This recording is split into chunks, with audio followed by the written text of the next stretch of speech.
সারদা খবর পেলেন রূপা নাকি জ্যোতির পিছু পিছু গিয়ে বৈঠকখানায় পুরুষদের আসরে বসে থাকছে আর দিব্যি জমিয়ে গল্পগাছাও করছে।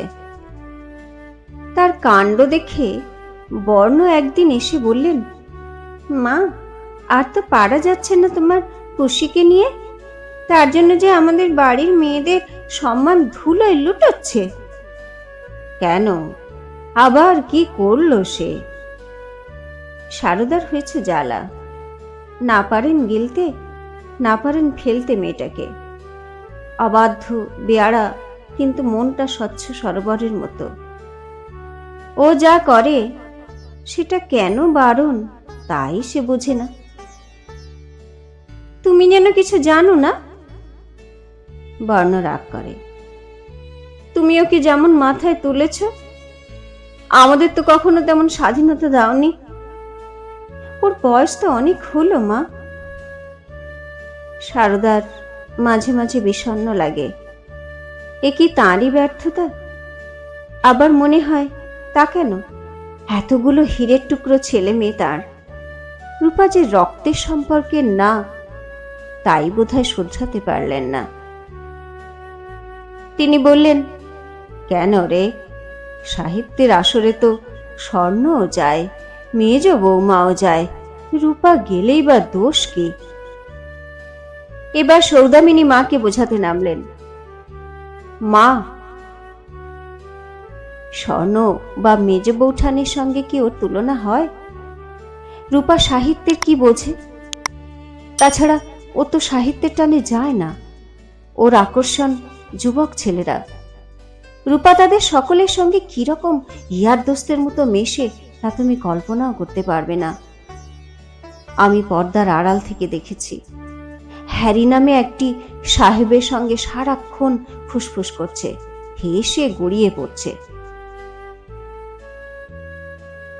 মানদা দাসী কর্তমার জন্য পান সেজে রূপোর পাত্রে রাখছিল। সে আর চুপ করে থাকতে পারে না। বকুনি খাবে জেনেও বলে ওঠে, কি ঢলাঢলি, কি ঢলাঢলি, মা গো, দেখলে মনে হবে ভাইজি পাড়ার মেয়ে। ঠিক, চুপ কর মানরা। কর্তমা ধমকে ওঠেন। সব কথায় কথা বলিস না, পান দে একটা। কথা শেষ হতে না হতেই রূপকুমারী ছুটে এসে ঝুপ করে সারদার পায়ের কাছে বসে পড়ে। তাকে দেখে সবাই চুপ। সারদা তার চুলের মুঠি ধরে জিজ্ঞেস করেন, মুখ পুড়ি, তুই কি আমায় শান্তিতে থাকতে দিবি না? সারা দিন তোর নামে সবাই নালিশ করে কেন? আর সব মেয়েদের মতো লক্ষ্মীমন্ত হতে পারিস না তুই? কাল সকালে উঠে যার মুখ দেখব তার সঙ্গে তোর বিয়ে দিয়ে দেব। রূপা হেসে গড়িয়ে পড়ে। মা, তাহলে তো কোনো মেয়ের সঙ্গে আমার বিয়ে দিতে হবে। বাইরে না বেরোলে তুমি ছেলেদের মুখ দেখবে কোত্থেকে? ধন্যী মেয়ে বাবা, সৌদামিনী বলেন।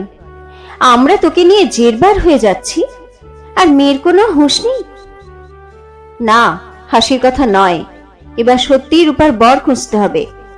বয়স তো 13-14 হলো। রূপা আদুরে গলায় বলে, আমি বিয়ে করবই না। শারদা এবার কঠোর হয়ে বলেন, না করতে চাইলে জোর করে বিয়ে দেব। তোকে বিদে না করে আমি মরেও শান্তি পাবো না। তাহলে আমি বাড়ি থেকে পালিয়ে যাব, পালাবই, স্থির সিদ্ধান্ত জানায় রূপকুমারী। জোড়াসাঁকোর বাড়িতে হঠাৎই একটা দুর্ঘটনা ঘটে গেল। সারদা সুন্দরী বেড়াতে গিয়েছিলেন পেনেটির বাগানে। সেখানে তার হাতের উপর ভেঙে পড়ল লোহার সিন্দুকের ভারী ডালা। তড়িঘড়ি তাকে আনা হলো বাড়ি। হাতে প্রচন্ড ব্যথা নিয়ে শয্যাশয়ী হলেন গৃহলক্ষ্মী। প্রথমে আর্নিকা ও মলম দিয়ে সারানোর চেষ্টা ব্যর্থ হলো। তারপর বাড়ির ডাক্তার ডক্টর নীলমাধব হালদার এবং মেডিকেল কলেজের সার্জারির অধ্যাপক ডাক্তার প্যাট্রিজ তাকে চিকিৎসা করলেও সারাতে পারলেন না। পরপর অনেক ডাক্তার এলেন গেলেন, ভেতরে লোহার টুকরো ঢুকে গিয়েছে।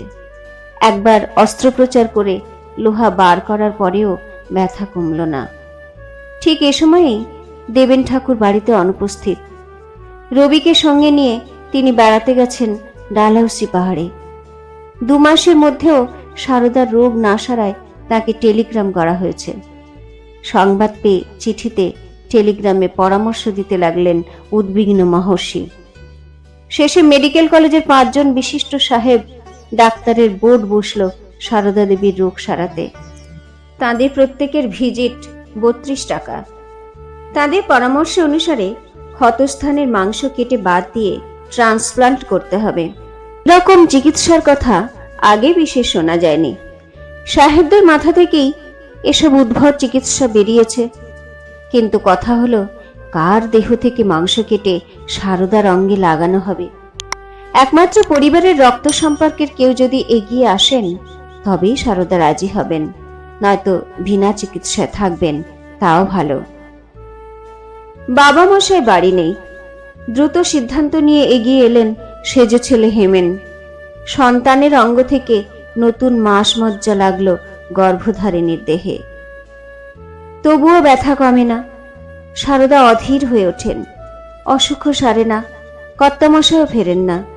তাকে একবার দেখতে বড্ড স্বাদ হচ্ছে।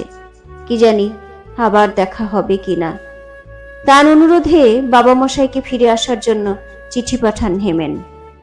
মহর্ষি তখন রবিকে নিয়ে ডালহৌসি পাহাড় থেকে সমতলে নেমেছেন। তার ইচ্ছা এবার অমৃতসরে কিছুদিন বসবাস করে আস্তে আস্তে কলকাতার দিকে পা বাড়াবেন। শীতের শুরুতে ব্যথা বাড়লে হাওয়া বদলের জন্য গঙ্গায় বোট ভাড়া করে মাকে সেখানেই রাখলেন হেমেন্দ্রনাথ। বাড়ির বন্ধ 4 দেওয়ালে চিরদিন বাস করে এখন এই নৌকোয় যেন মুক্তির আনন্দ পাচ্ছেন সারদা সুন্দরী। এই নৌকোটি যেন তার একান্ত নিজের। এখানে তিনি আর ব্রহ্মোপাসনা করেন না।